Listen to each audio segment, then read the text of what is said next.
world's quickest movie history lesson. This is Lloyd Kaufman. He runs a company called Troma Entertainment, and his movies look like this.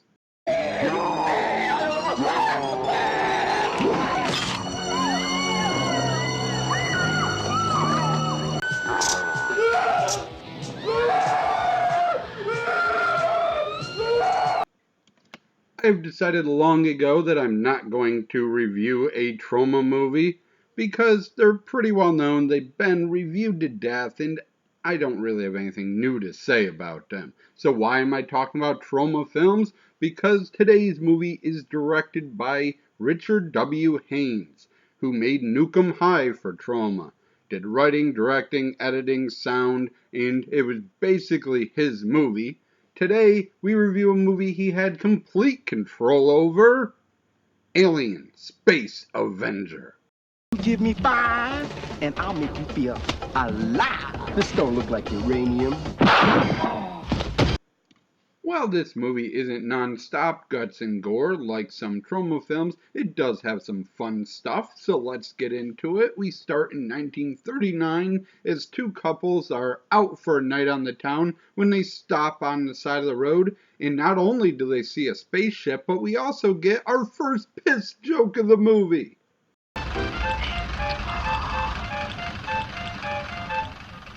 Bex, look at this! The Space Avenger's really in trouble this time! Oh, come on, guys. Comic book? When are you going to grow up and broaden your mind? You broaden your mind. Me, I'll mind my broad.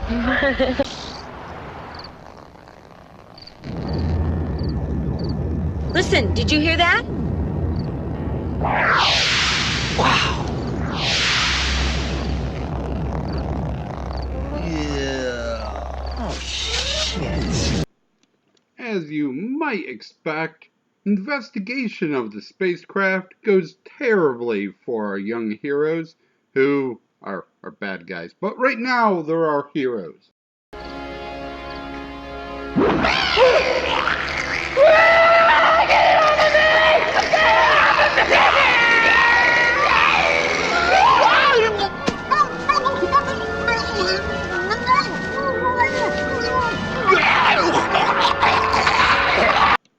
Their bodies are possessed by the aliens, and then this crazy shit happens, making them totally bad guys for the rest of the movie.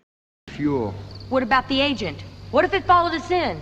This is an off-limits biosphere. It wouldn't risk it. What the hell are you doing here? You get your butt out of here right now, or I'm gonna put the strap to you.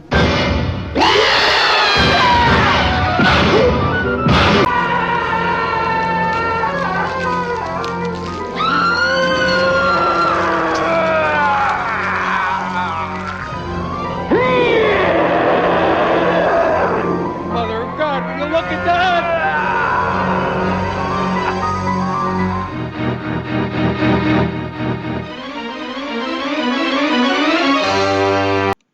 The aliens are now wanted murderers and in badly need of plutonium, so they hide in their spaceship for 50 years until they're dug up by a construction crew. You knocked?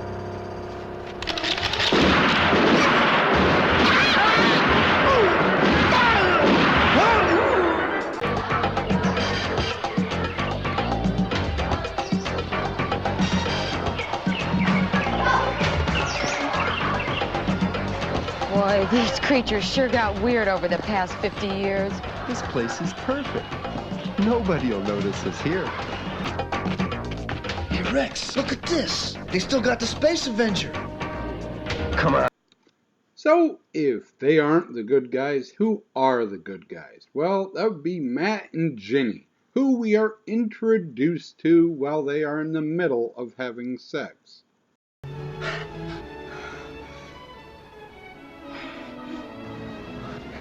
I got it. What have you got? I got it. I got it. Space Avenger fights Iranian terrorists. She is shockingly very upset that he pushed her off him in the middle of having sex for the first time in 2 weeks so he could draw a comic book. I don't know what's wrong with this guy. Have you seen Gia Mastrocamo naked? Oh wait, no you haven't because I covered up the good bits. But I have. She's very attractive. He also gets yelled at by his boss because ID comes up with his stupid. Now, I don't want to pressure you or stifle your creativity. Take your time. Oh, when do you need it? Friday or you're fired. Oh, that sounds fair. The aliens, striking out on their attempt to go weapon hunting again, see an ad for a laser light show where Matt and Ginny are getting back together. I knew these crazy kids could make it. Baby, the super dildo.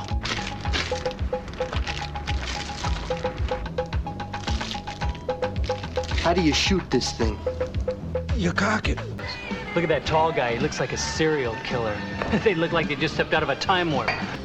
4 aliens land in the 30s, and then they get caught in a time warp. What do you think? That does it. Yeah, that didn't last long. They were back together for about 15 seconds. So Ginny storms off angry and is attacked by a different alien. See, it turns out that the bad guy aliens are being chased by an Avenger alien, just like in his comic book. What about the agent? What if it followed us in? This is an off-limits biosphere. They wouldn't risk it.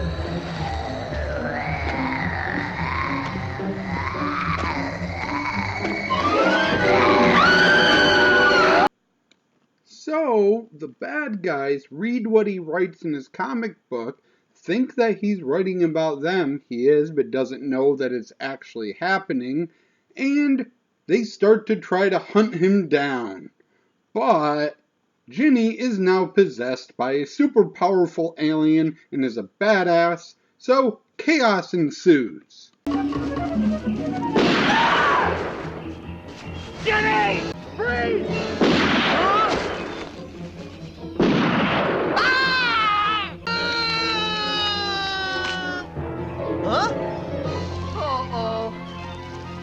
What the hell is that? Also, one of the aliens sees prostitutes, thinks that it's really cool, and melts a guy to death with her vagina. I told you it was trauma adjacent. Some of that trauma shit's gonna show up. You remind me of my favorite movie star. James Garner? No, Douglas Fairbanks Jr. You know he's in his 80s? Into the geriatric crowd, huh? So what do you say? You want to go make whoopee?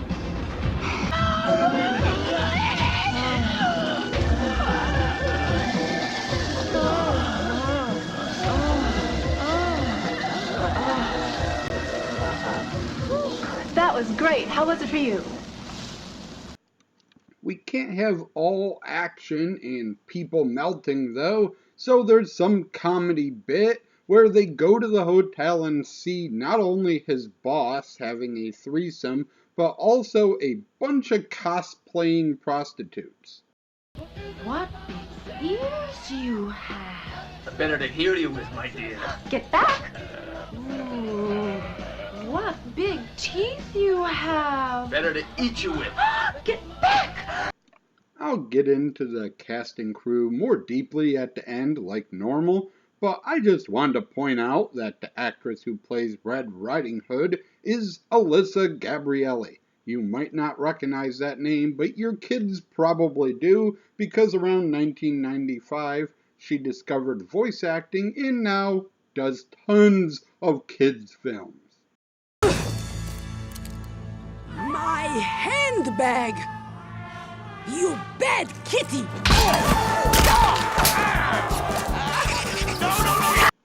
We round out the movie with a shitload of dead bodies, some of them alien, and the aliens stealing some of that precious plutonium they need.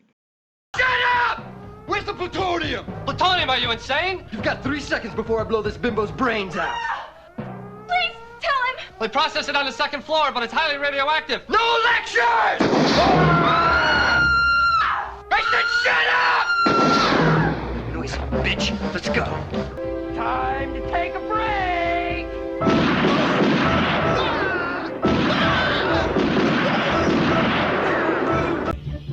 Doc! Hey!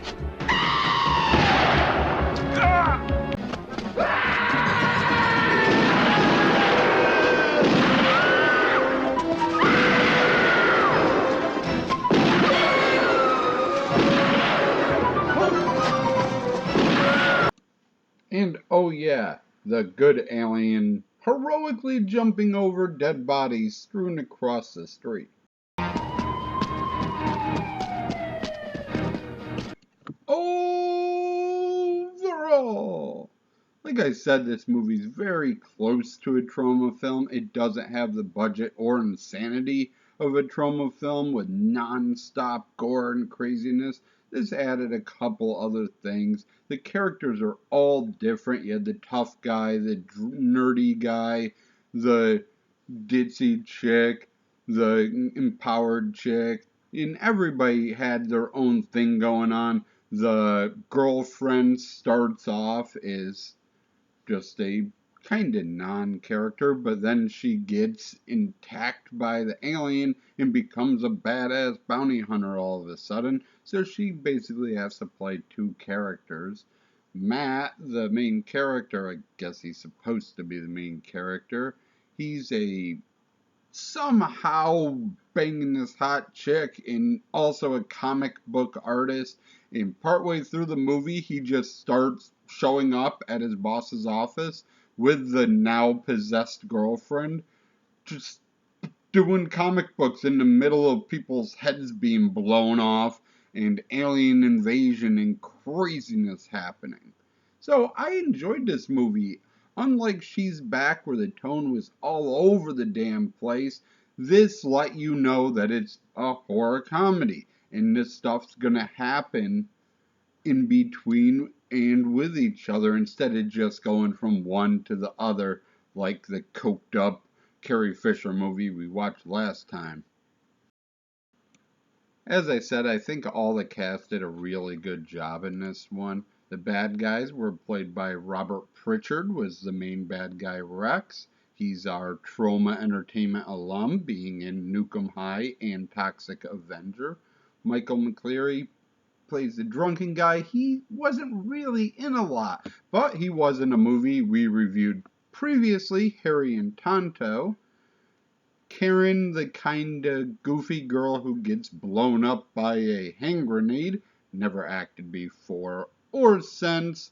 And Angela Nichols plays the one who turns into a hooker and melts a guy with her vagina. She was in 4 episodes of Deadwood, but mostly played in movies that have the word co-ed in the title.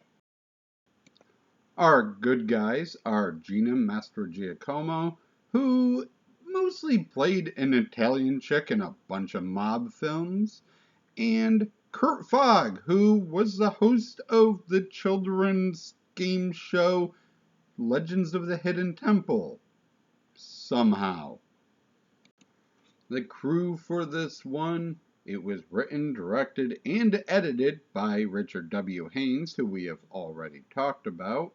The special effects were done by a pyrotechnician named Wilfred Cabin, who has done tons of Tom Cruise movies, did Frequency, New Jack City, The Adjustment Bureau, and came out of a 10-year retirement for John Wick 3. The cinematography is done by Mustafa Barat, who mostly does Brazilian soap operas, but also did special effects on a couple terrible American horror movies, and I actually found this movie through his filmography. Thank you for watching, and as always, I shall try to do better next time, hopefully more frequently, but let's face it, I'm pretty lazy, so probably not. Thank you for watching anyways, and here is your bonus clip from this movie. What? Are you the agent? I don't have an agent. I freelance.